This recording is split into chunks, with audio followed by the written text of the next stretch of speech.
Segunda-feira, 15 de junho de 2020, e eu volto aqui depois de um dia de folga, que foi ontem, domingo, dia 14 de junho. Pois bem, esse fim de semana foi bastante agitado, viu? Há muito o que comentar. Começo de conversa, na noite de sábado, o senador Álvaro Dias, com quem eu tinha conversado sobre questões do Brasil atual, me mandou um vídeo contendo um ataque com fogos de artifício do Supremo Tribunal Federal.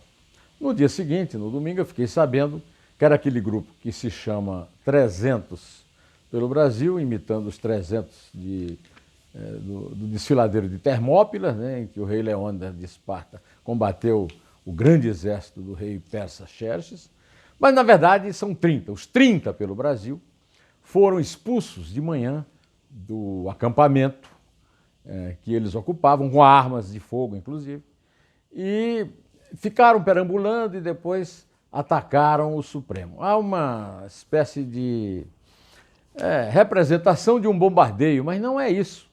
Aquilo é uma sinalização de traficante de droga e de miliciano, ou seja, de bandido. É um sinal terrível, é um sinal de que realmente as milícias estão pondo, como diria um dos seus grandes admiradores, aquele que os filhos homenageiam milicianos com medalha Tiradentes, que faz discurso defendendo homicida miliciano, o então tenente, depois capitão morto, de forma a sugerir uma queima de arquivo, Adriano da Nóbrega, o senhor Jair Bolsonaro. Pois é, o senhor Jair Bolsonaro, que já reconheceu, depois foi uma confissão pública, porque a reunião que ele achava que ia ser secreta foi tornada pública pelo decano do Supremo Tribunal Federal, que só por isso já se tornou o grande inimigo da família Bolsonaro. E, então ele disse que o objetivo dele é armar o povo contra os governadores de estado. E, enquanto isso, vai transformando as polícias militares estaduais em milícias fardadas, né? Fardadas e armadas, e bastante armadas. Pois então, aquilo é um atentado muito grave, essa referência às milícias é muito clara, o foguetório é muito claro quanto a isso, e houve uma reação bastante forte por parte das pessoas que realmente interessam. Por exemplo, o presidente do Supremo, que se jactava de ser o único ministro do STF que tinha um diálogo construtivo com o presidente, eram amigos, né? Tanto que ficaram mais amigos quando o Bolsonaro nomeou o indicado de Toffoli, advogado-geral da União, e depois o promoveu a ministro de Justiça. Então, o Toffoli disse que, financiadas ilegalmente, essas atitudes têm sido reiteradas e estimuladas por uma minoria da população e por integrantes do próprio Estado. Ou seja, ele já avançou um pouco no seu discurso, porque no meio da semana tinha reclamado da dubiedade do presidente. Aqui nada de dubiedade, é muito claro. Tem funcionário financiando, organizando esses atentados à democracia. Não são manifestações de livre e espontânea vontade popular.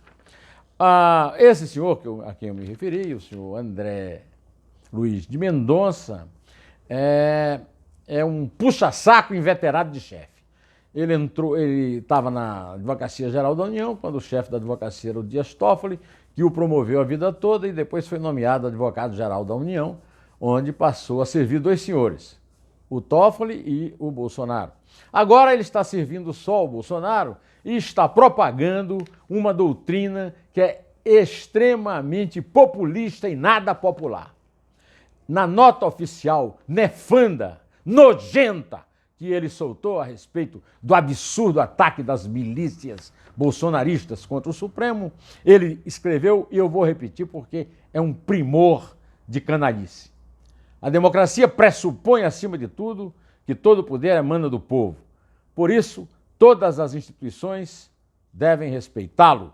Devemos respeitar a vontade das urnas e o voto popular. Devemos agir por este povo, compreendê-lo e ver sua crítica e manifestação com humildade. Na democracia, a voz popular é soberana. Como? Como? Oh, doutor André, como a vontade do povo se expressa? Eu vou lhe contar. A vontade do povo se expressou na Constituição. A regra, o que manda numa democracia é a Constituição.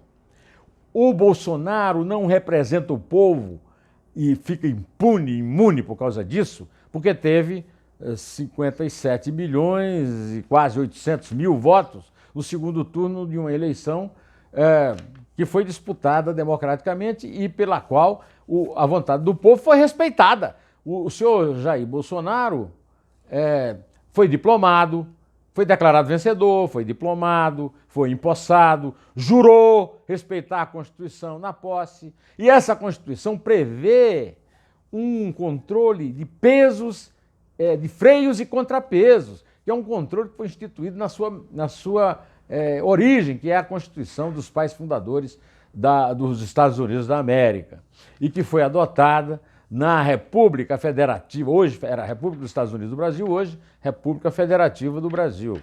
Essa história, olha, o povo já escolheu, está escolhido, o presidente pode cometer o crime que quiser, que o povo escolheu e ninguém pode desrespeitar a vontade popular. Em primeiro lugar, o Bolsonaro nunca respeitou, nunca obedeceu a esse critério que ele agora está querendo estabelecer e que você resolveu transformar numa espécie de tábua da lei. Veja bem, ele votou a favor do impeachment de Fernando Collor de Mello. Fernando Collor de Mello foi tão eleito quanto ele. Depois ele votou a favor do impeachment de Dilma Rousseff, que foi tão eleita quanto ele, presidente da República, e pela vontade soberana do povo brasileiro, majoritariamente. O senhor Jair Bolsonaro votou 2 vezes no plenário da Câmara para liberar investigações sobre o vice-presidente eleito na chapa da Dilma, que assumiu legitimamente o poder depois do impeachment, e votando a favor de liberar a investigação dele. Ou seja, que respeito ao voto popular é esse? Não, o respeito é ao voto no Bolsonaro. Só que o Bolsonaro não respeita esse voto. Quando o Bolsonaro fez a campanha, ele tentou escapar do seu passado de baixo clero, pré-iluminista, criacionista, terraplanista, negacionista, ignorantista. Essa palavra eu estou criando agora pelo seguinte, porque ele não é apenas ignorante. É uma pessoa que acha que a ignorância é a forma que tem que escolher para viver. A maioria do povo brasileiro não é nada disso. A maioria do povo brasileiro não obedece a isso. E quando o presidente Bolsonaro foi empossado, e eu estou um monte de bolsonarista aí me enchendo a paciência, porque olha, eu sou, não sei o quê. Olha, eu aplaudi porque eu achava que tinha que torcer pelo governo, para o governo dar certo, mas para que isso acontecesse, e eu falei desde o primeiro mês do governo, eu venho repetindo isso. Essas pessoas são robôs, ou do gado, do reles, são reles reses, e não prestam atenção no que eu digo e eles não ouvem.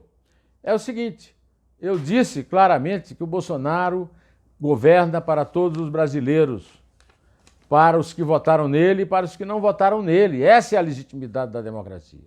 Ele foi resumindo o seu governo, primeiro na sua grey, depois na sua família, agora nos seus 3 filhos políticos. Ele governa para liberar os 3 filhos políticos. Para isso, ele adotou de novo conceitos do tempo de deputado, dos 28 anos de deputado e 2 de vereador, quando era do baixo clero, e homenageava miliciano na Câmara dos Deputados. Então, ele é que traiu o povo, não foi o povo. A vontade do povo se manifesta nos 30 de Dona Sara Gelomino. Dona Sara Gelomino atende por um codinome de Sarah Winter, que é o nome de uma espiã nazista, 2 vezes criminosa. Porque espiã é crime de guerra, porque nazista, que é crime contra a humanidade. 6 milhões de judeus mortos nos campos de concentração do Partido Nazista. Pois bem, essa que é a verdadeira história. Isso aqui é uma falácia, é uma mentira, isso não resiste e não há possibilidade de as Forças Armadas darem um golpe para apoiar um capitão que foi convidado a sair do Exército porque é indisciplinado e terrorista e continua praticando o seu terrorismo da seguinte forma. Na quinta-feira, no seu live, ele mandou que os seus fanáticos invadissem hospitais de campanha e entrassem nas UTIs para verificar se tinha leite vazio. A administração do leito, vazio ou não, é administrada por autoridades de uma ciência que ele não respeita. Ele está merecendo o nome de Capitão Cloroquina, que o Departamento de Medicamentos dos Estados Unidos acaba de destronar. O capitão do enxofre. O enxofre é muito confundido com o cheiro do diabo, mas é do enxofre, é do alho cru que se tira o enxofre, que uma senhora, que eu se saiba, nunca ganhou o Prêmio Nobel da Química, nem da Medicina, indicou como cura para a Covid-19 e ele, com aquele seu eterno papel de homem da cobra da feira, tenta comprar esse tipo de mesinha, esse tipo de curandeirismo popular, populista, né? Pois é, então a questão é essa, o que houve lá no Supremo não é nada disso que esse senhor André Mendonça disse e que o presidente se acumplicia pelo silêncio. Não, quem está certo são o Toffoli, que eu já li, o Alexandre de Moraes, outro ministro do Supremo, que chamou esse tipo de coisa de agressões covardes de organizações criminosas financiadas por grupos antidemocráticos que desrespeitam a Constituição Federal, a democracia e o Estado de Direito. Não tem essa de intervenção popular no Estado de Direito, não, seu André Mendonça. Em relação ao outro crime do Bolsonaro, eu faço minhas as palavras de um ministro que eu quase nunca elogio aqui, quase sempre critico muito, mas ele está certo. Gilmar Mendes disse que invadir hospitais é crime e estimular também. E disse isso se dirigindo aos seus colegas do Supremo, ao presidente da República e, sobretudo, a uma pessoa que senta sempre lá entre eles no plenário do Supremo, que é o senhor Augusto Aras, procurador-geral da República, que é um cretino de tal marca que aconselhou os ministérios públicos estaduais a investigarem e punirem os invasores de prontos socorros, esquecendo, primeiro, que ele que guarda a recomendação dele num bom lugar, no lugar em que o Chico Pinto, o patrão dele, escondia os nomes dos esquerdistas para delatar o exército, na época da ditadura. Ele tem que tratar de mandar investigar o presidente da República por esse crime de mandar invadir hospital no momento de uma pandemia que está contando agora, inclusive, com a cumplicidade de prefeitos e governadores que estão relaxando o isolamento social para atender a pressões econômicas dos seus financiadores de campanha e nos pondo de novo sobre o alto risco. Sob, debaixo de alto risco. Não sobre, viu, Carlos Bolsonaro? É isso aí. Direto ao assunto, em pé, e só a verdade nos salvará.